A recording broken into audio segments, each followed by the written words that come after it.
I've done.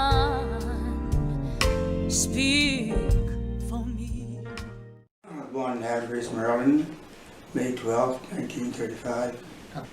My mother lived in Baltimore. My father left, born and raised on Pursuit Island. He was in Perryman. My father, he was really, he worked on the Pennsylvania Railroad for a long time. But his main concern was he wanted everyone to get an education. Well, he felt that all the Negroes, as we were called at that time, needed an education. And because of that, in fact, everyone that came around him, my friends, a lot of them didn't want to come because you had to read something from the newspaper or something. You had to read something. And that was his primary goal. And my neighbors, some were limited so far as education was concerned. He taught them to read, the adults taught them to read. And he also, we had a local store where they used to do a lot of shopping. It was Lauder's store. And he would not allow them to go there unless they could count their money and their change.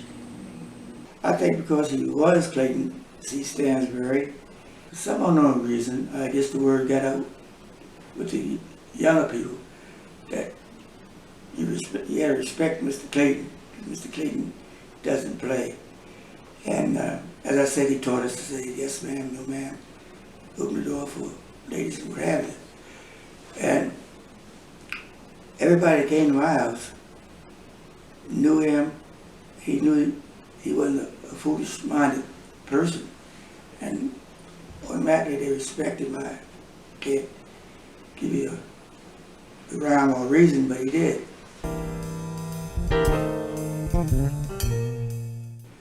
My father was a disciplinarian,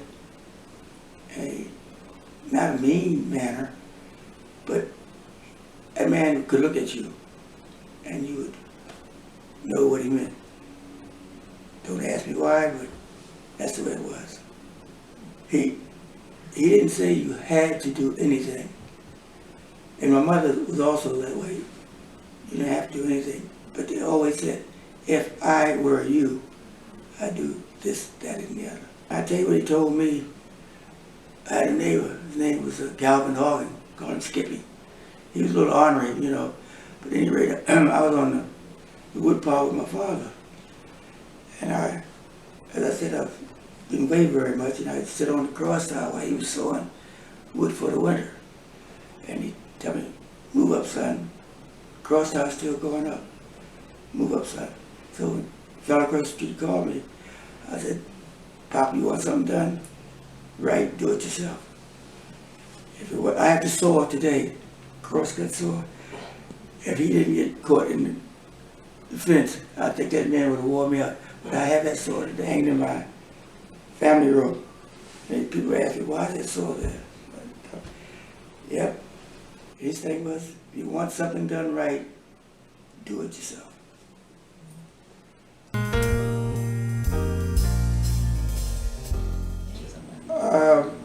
I recall a gentleman named Mr.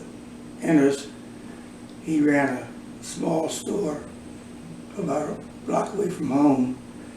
And Mr. Leo Jones, which was his partner, well, I say partner, every day when my father got off from work, he and Mr. Leo used to meet on the corner and talked about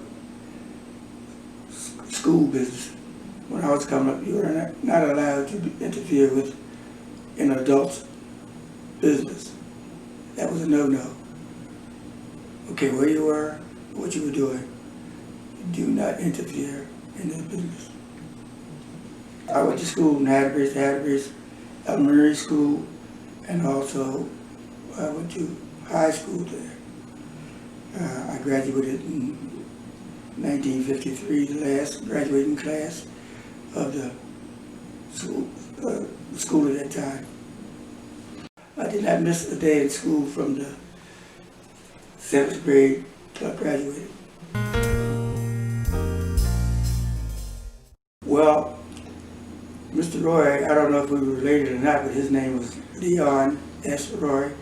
Middle name was Stansbury. He was well respected. He took no foolishness, you know. And I recall him saying, if you want garbage, go home. But here you got to keep the place accordingly. My last couple of years were my best years because I spent much time in school itself because the principal and I were, for some unknown reason, he liked me. And my job was every 2 weeks I had to ride my bicycle to school because my job was to take their checks to the Citizens Bank in Hattacrease, cash them and bring them back. Our track program, we had no track per se. We trained in the city park, cross country and regular track. And we had one of the better track teams in Harford County. It was very important that the students there got an opportunity to travel to the Eastern Shore, to Baltimore, to the various areas in Harford County, Bel-Air, what have you.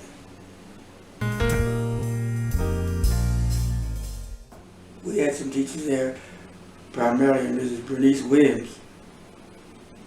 There was no foolishness about her at all. And Morgan Jones, who's a math teacher. But Ms. Williams kept us in line. And I think from that, they taught you well, the teachers.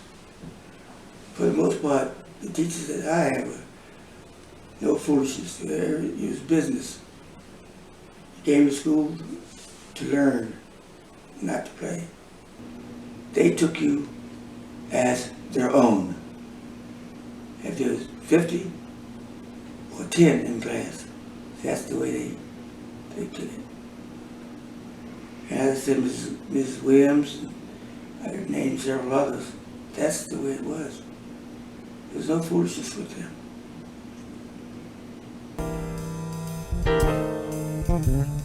So the books that they had in the white school, because they were handed down, we said go pick them up in the room.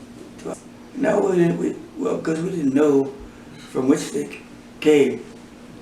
Oh, you know, just had to read this, that, and the other. In fact, I don't think we thought about it like that. We just knew Miss Williams wanted you to read this chapter, and it's on page such and such and so and so. Okay.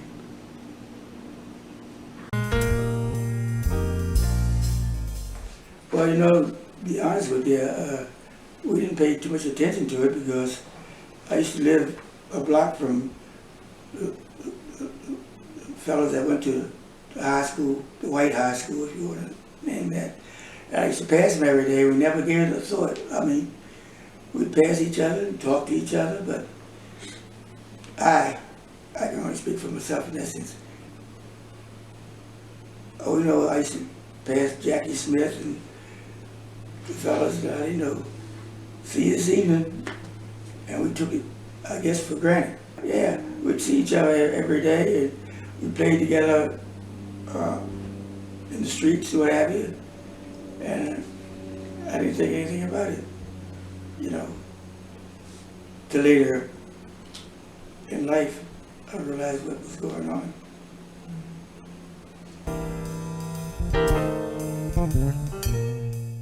I was able to get a scholarship by a gentleman, his name was Cornell Van Day.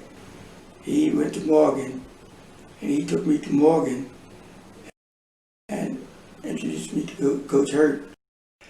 And he's the one that was able to give me a scholarship. But what really got me into further my education was when I graduated, I worked for Wardell Gas and Electric, and being I was small and the fellow that worked with me was small, they had us in a 15-foot deep hole doing the work, and I'd go home. My father, as I said, my father read the newspaper page to page every day. The main thing was the editorial. And I'd come home and say, "How you doing, son?" He never said, "You gotta go to school." He said, "Whatever you gotta do, you gotta do something positive in life." And that was get a job or do something. And he would ask every day, "How are you doing?" And one day, he would have us in this hole, and I think the thing weighed 50 pounds of drill or something.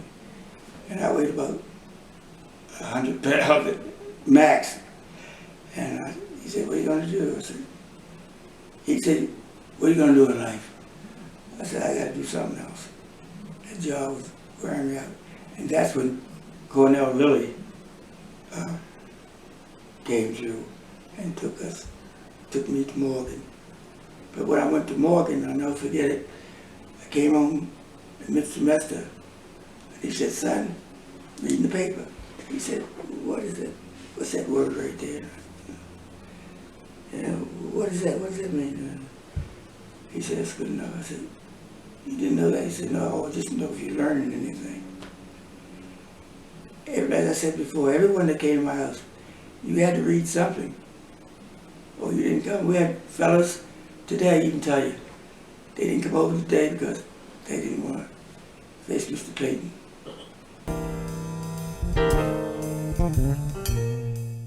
They were all people who should have a spot in that place.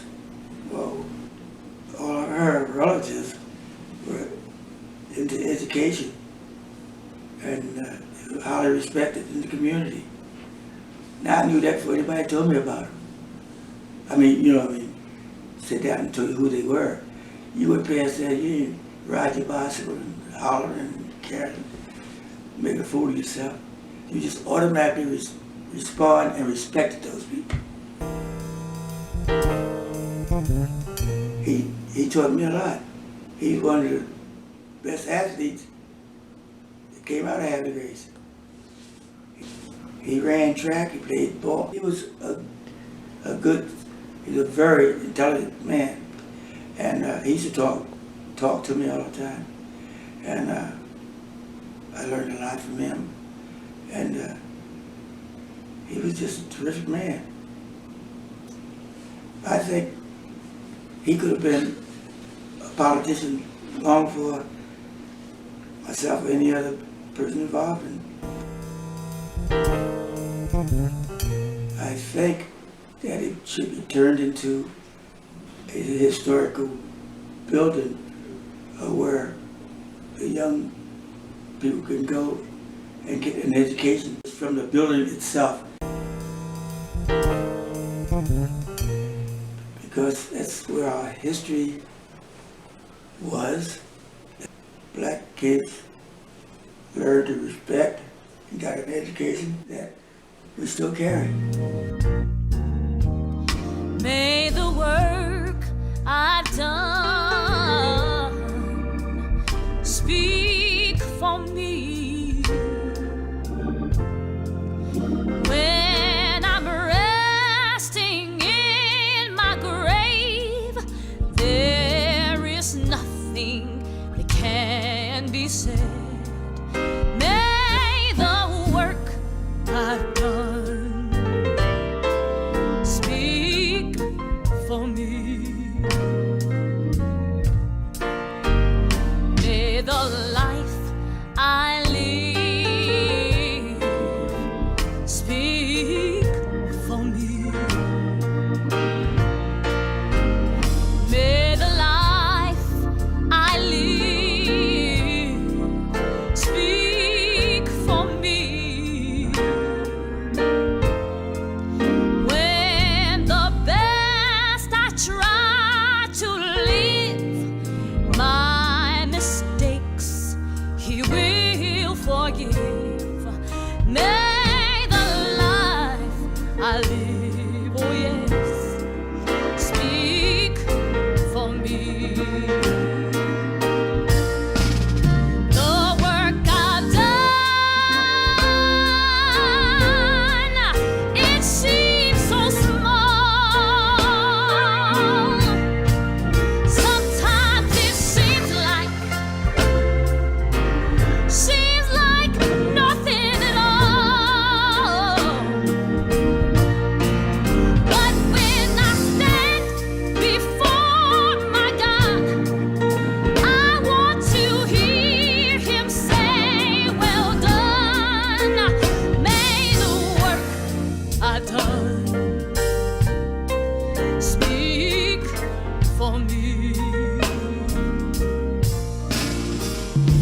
May the service I give speak for me.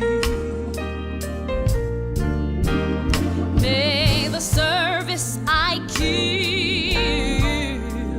speak for me.